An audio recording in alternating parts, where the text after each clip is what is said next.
habitants qui ont dû être évacués de leur logement. Pour l'instant, on ne déplore heureusement aucune victime. En Ardèche, où tous les établissements scolaires ferment à 16h, tous les regards sont braqués sur la ville d'Annonay. Le centre est inondé, les écoles et les crèches ont déjà dû être évacuées. Toujours en Ardèche, plusieurs routes sont fermées à la circulation pour cause d'inondations ou d'éboulements. Dans l'est de la Haute-Loire, c'est la crue de la rivière Lignon qui inquiète la préfecture. Dans le Rhône, le Gier qui se jette dans le Rhône au sud de Lyon est sous haute surveillance. Ce très mauvais temps perturbe aussi le trafic ferroviaire. Exemple, la ligne Saint-Étienne-Lyon ou l'axe Paris-Limoges-Toulouse, d'ores et déjà fermé pour toute la journée. La commission des finances de l'Assemblée nationale poursuit son examen du projet de budget du gouvernement Barnier. Les députés membres de cette commission veulent muscler la partie recette de ce projet de loi de finances. Ils proposent notamment de créer un impôt pour les ménages les plus fortunés et de le rendre pérenne alors que le Premier ministre envisage une mesure temporaire. La commission aborde aujourd'hui le sujet sensible de la hausse des tarifs de l'électricité. Un accord a été trouvé hier soir en Martinique pour faire baisser les prix des produits alimentaires. Passé entre représentants de l'État, de la grande distribution et des transporteurs. On prévoit de faire baisser de 20% en moyenne le prix de l'alimentaire, beaucoup plus élevé qu'en métropole. Avec cette avancée, les autorités locales espèrent mettre un terme au mouvement actuel contre la vie chère, marqué par des violences. Mais le collectif à l'origine des manifestations juge cet accord insuffisant et appelle à la poursuite du mouvement. Enfin, les toutes premières conclusions de la police argentine sur la mort de Liam Payne, ancien membre du boys band One Direction, décédé hier après avoir chuté du 3e étage d'un hôtel de Buenos Aires. Selon les enquêteurs, c'est bien cette chute qui a causé la mort de l'artiste, victime de plusieurs traumatismes et d'hémorragies internes et externes. Laurent Dulcin pour l'info, des écoles évacuées, des autoroutes fermées, des torrents en plein centre-ville. Le centre-est et plus globalement toute la moitié sud de la France sont touchés par de grosses inondations. 6 départements sont en vigilance rouge, c'est le cas de la Loire. On vous retrouve en direct de Rive de Gier. Julien Frémont, c'est l'une des communes les plus touchées. Oui, exactement. Que les locaux de la sécurité civile passent en ce moment sur nos têtes. Mais avant d'arriver sur Rive de Gier, il y avait de la route depuis Saint-Étienne, une dizaine de kilomètres entre Saint-Étienne et Rive de Gier, près de 2 heures sur les routes. Si on peut appeler ça des routes, le massif Pupilla voit l'eau dévaler vers cette vallée du Gier. Je m'arrête chez un menuisier sur les hauteurs sur le trajet. Il a ouvert toutes ses portes pour que l'eau passe et pour fasse son chemin, mais son bois stocké dans l'atelier flotte. C'est en arrivant donc dans le centre de Rive de Gier que les dégâts sont colossaux. En fait, le centre-ville a été littéralement coupé en deux par une sorte de fleuve. Alors d'habitude, il n'y a pas de passage d'eau à cet endroit-là, mais là, c'est un fleuve qui coupe la ville en deux.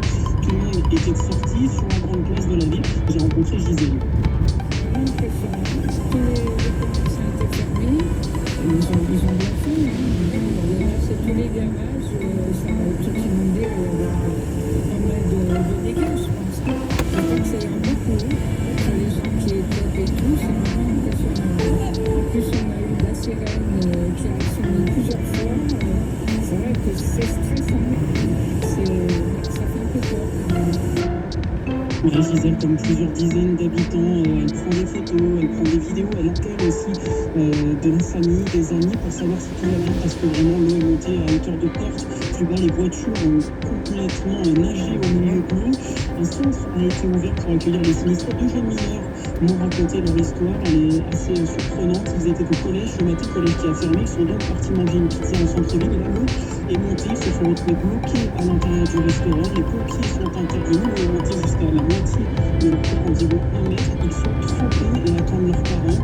Alors maintenant, depuis une trentaine de minutes, arrive de chez nous un peu redescendu. Certains vont vérifier les câbles, les voitures qui flottaient se retrouvent donc maintenant sur le bitume. Et on les voit les yeux, il y a l'A47 qui passe au-dessus, elle revient Lyon à Saint-Étienne. Et aussi, et le feu brillant, le trafic est très lent. On continue de poursuivre le tête, mais c'est pour nous les habitants de retour sur de nouvelles choses. Merci beaucoup Julien Frémont, directeur de Rive de Gier dans la Loire. Et concernant même le ministre de la Transition écologique et des préventions des risques, prend la parole pour les inondations sur cet épisode de Séville. On écoute Agnès Pannier-Runacher. Je vous annonce qu'à 16h, Météo France va mettre 10 départements supplémentaires, 9 départements et Paris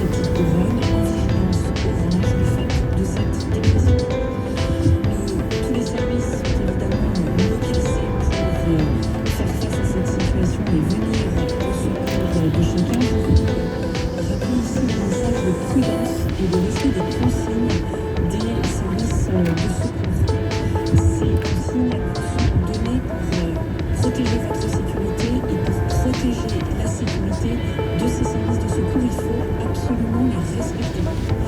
En particulier, s'agissant des cours d'eau, on observe des cinétiques qui peuvent changer très vite et des cours d'eau qui avaient l'air d'être tranquilles, qui brusquement changent et se gonflent d'eau avec des risques pour vous. J'invite aussi, et c'est un message de la préfecture de l'Ardèche, à attendre que les services de secours vous invitent à le faire pour aller chercher vos enfants dans les écoles. Vos enfants, lorsqu'ils ont été évacués, sont en sécurité. Tout se passe très bien pour eux et le fait d'aller les chercher alors même que les opérations de secours se déroulent en ce moment est de nature à vous mettre en difficulté et à rendre plus difficile les opérations de secours. Donc soyez rassurés, ils sont entre deux bonnes mains. Je veux également dire que nous sommes aux côtés de l'ensemble des élus locaux et des services et des habitants qui font face à ces différents épisodes. Vous voyez, 3 épisodes climatiques météorologiques différents qui ont un impact sur le territoire. Nous allons suivre la situation heure par heure. Mon collègue Nicolas Darabon est à Lyon. Nous allons également nous assurer que nous avons les prises de décisions rapides pour les déclarations, les reconnaissances de catastrophes naturelles, évidemment, et faire en sorte de gérer d'abord l'urgence, la redescente de l'eau, ça ne va pas être immédiat dans certains endroits, et puis le traitement et la réparation pour les habitants et les sinistrés. Est-ce qu'on peut considérer que la situation avait été suffisamment anticipée à l'avance ? Nous faisons face à une situation qui est inédite par son ampleur. 600 mm d'eau sur l'Ardèche, c'est du jamais vu de mémoire d'homme. Je rappelle qu'Annonay avait fait l'objet d'un plan de prévention des risques renforcé suite à l'inondation de 2014. Tous les calculs, toutes les installations qui visaient à prévenir l'inondation ont été dépassés par l'impact des précipitations. 600 mm, c'est plus de 60 cm d'eau qui sont tombés en 48 heures. C'est absolument massif. Je crois qu'il faut aujourd'hui regarder la situation en face. Nous sommes collectivement confrontés à des épisodes liés au dérèglement climatique. Ce sont des épisodes que nous allons vivre de plus en plus régulièrement. Il faut s'y préparer. Il faut effectivement prévoir les travaux qui permettent de mieux nous protéger. Mais nous ne pouvons pas empêcher tous ces épisodes d'inondation et donc il faut que nous développions collectivement une culture du risque, apprendre les semaines à l'abri, avoir le bon réflexe, écouter les services de secours et mettre les recommandations. Et puis bien sûr, cela pose la question de notre système différentiel et d'accompagnement. Les dégâts qui sont faits doivent être réparés. Nous savons que des communes n'ont pas des moyens excessifs. Les dégâts vont être considérables. Il va falloir réfléchir à la manière de systématiser les accompagnements. Et ça, c'est un sujet d'assurance, c'est un sujet de solidarité nationale. C'est un des sujets que pose d'ailleurs le fonds Barnier de manière plus profonde, ce fonds qui avait été mis en place en 1995 et qui aujourd'hui doit être renforcé sur un appareil très clairement. Quelles sont les inquiétudes actuelles pour les infirmiers ? Voilà la ministre de la Transition écologique et de la prévention des risques, Agnès Pannier-Runacher, au sortir d'une cellule de crise. Elle annonce donc que 10 départements supplémentaires sont placés en vigilance orange pour les pluies et les inondations, et toujours 6 départements en vigilance rouge: le Rhône, la Loire, la Haute-Loire, la Lozère, l'Ardèche et les Alpes-Maritimes. Parmi les communes les plus touchées par ces inondations exceptionnelles, la commune d'Annonay en Ardèche, où des écoles et des crèches ont dû être évacuées, des élèves du secondaire confinés également. Écoutez Clément Chapelle, l'adjoint au maire d'Annonay. Par la direction de l'eau, l'artère principale de notre centre-ville est un peu plus sous l'eau. J'ai devant moi des véhicules, je ne vois plus le capot et les porteurs des véhicules, donc ça donne une idée de l'intensité du niveau de l'eau qui est arrivé très rapidement sur la ville. On a eu toute la nuit des taux de pluie assez conséquents avec quelques interventions, des inondations mais très localisées. Et puis on a eu des cellules orageuses qui proviennent du là, un peu plus haut en hauteur en amont de la ville, qui nous ont fait craindre le pied. On a mis en place des mesures d'urgence qui ont été ont bien porté leur nom, des mesures d'urgence, puisqu'on a réussi à faire évacuer le centre-ville à temps, mais il était dans une, puisque les crues sont arrivées d'un seul coup, et là, la crue continue depuis maintenant plus d'une heure. Là, c'est des torrents d'eau qui se trouvent dans votre ville. Là, on a complètement des torrents d'eau depuis une heure, et puis on sait qu'on a une cellule orageuse qui est en maintien et des grosses pluies sur les hauteurs dans le Pila, qui vont durer 1h30 et qui du coup vont favoriser la densité et la continuité de cette crue qui pour l'instant ne désemplit pas, voire même qui augmente minute après minute. Et les maisons, les immeubles sont inondés, on a de l'eau jusqu'au genou. Là, tous les rez-de-chaussée sont inondés, globalement. On a réussi à évacuer l'ensemble des commerces qui sont en fait sur une aire commerciale en rez-de-chaussée. C'est entre guillemets la chance qu'on a pu avoir dans ce secteur-là, c'est-à-dire que c'est des commerces en rez-de-chaussée qu'on a évacués à temps. Et après, les habitations sont sur des étages, donc des habitations en sécurité. Pas d'évacuation à ce stade, des personnes en difficulté.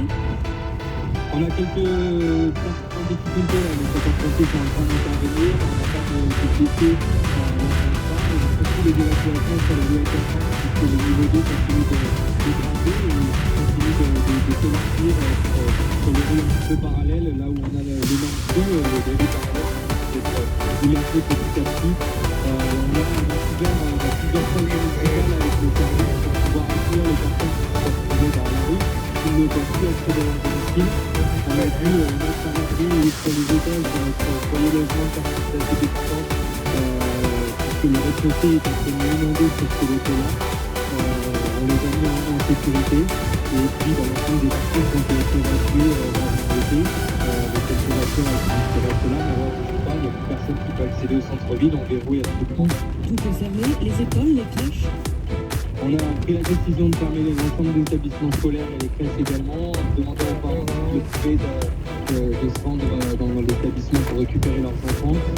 Néanmoins, les enfants qui n'ont pas pu être récupérés, là, sont pris en charge, ils sont en sécurité par nos équipes.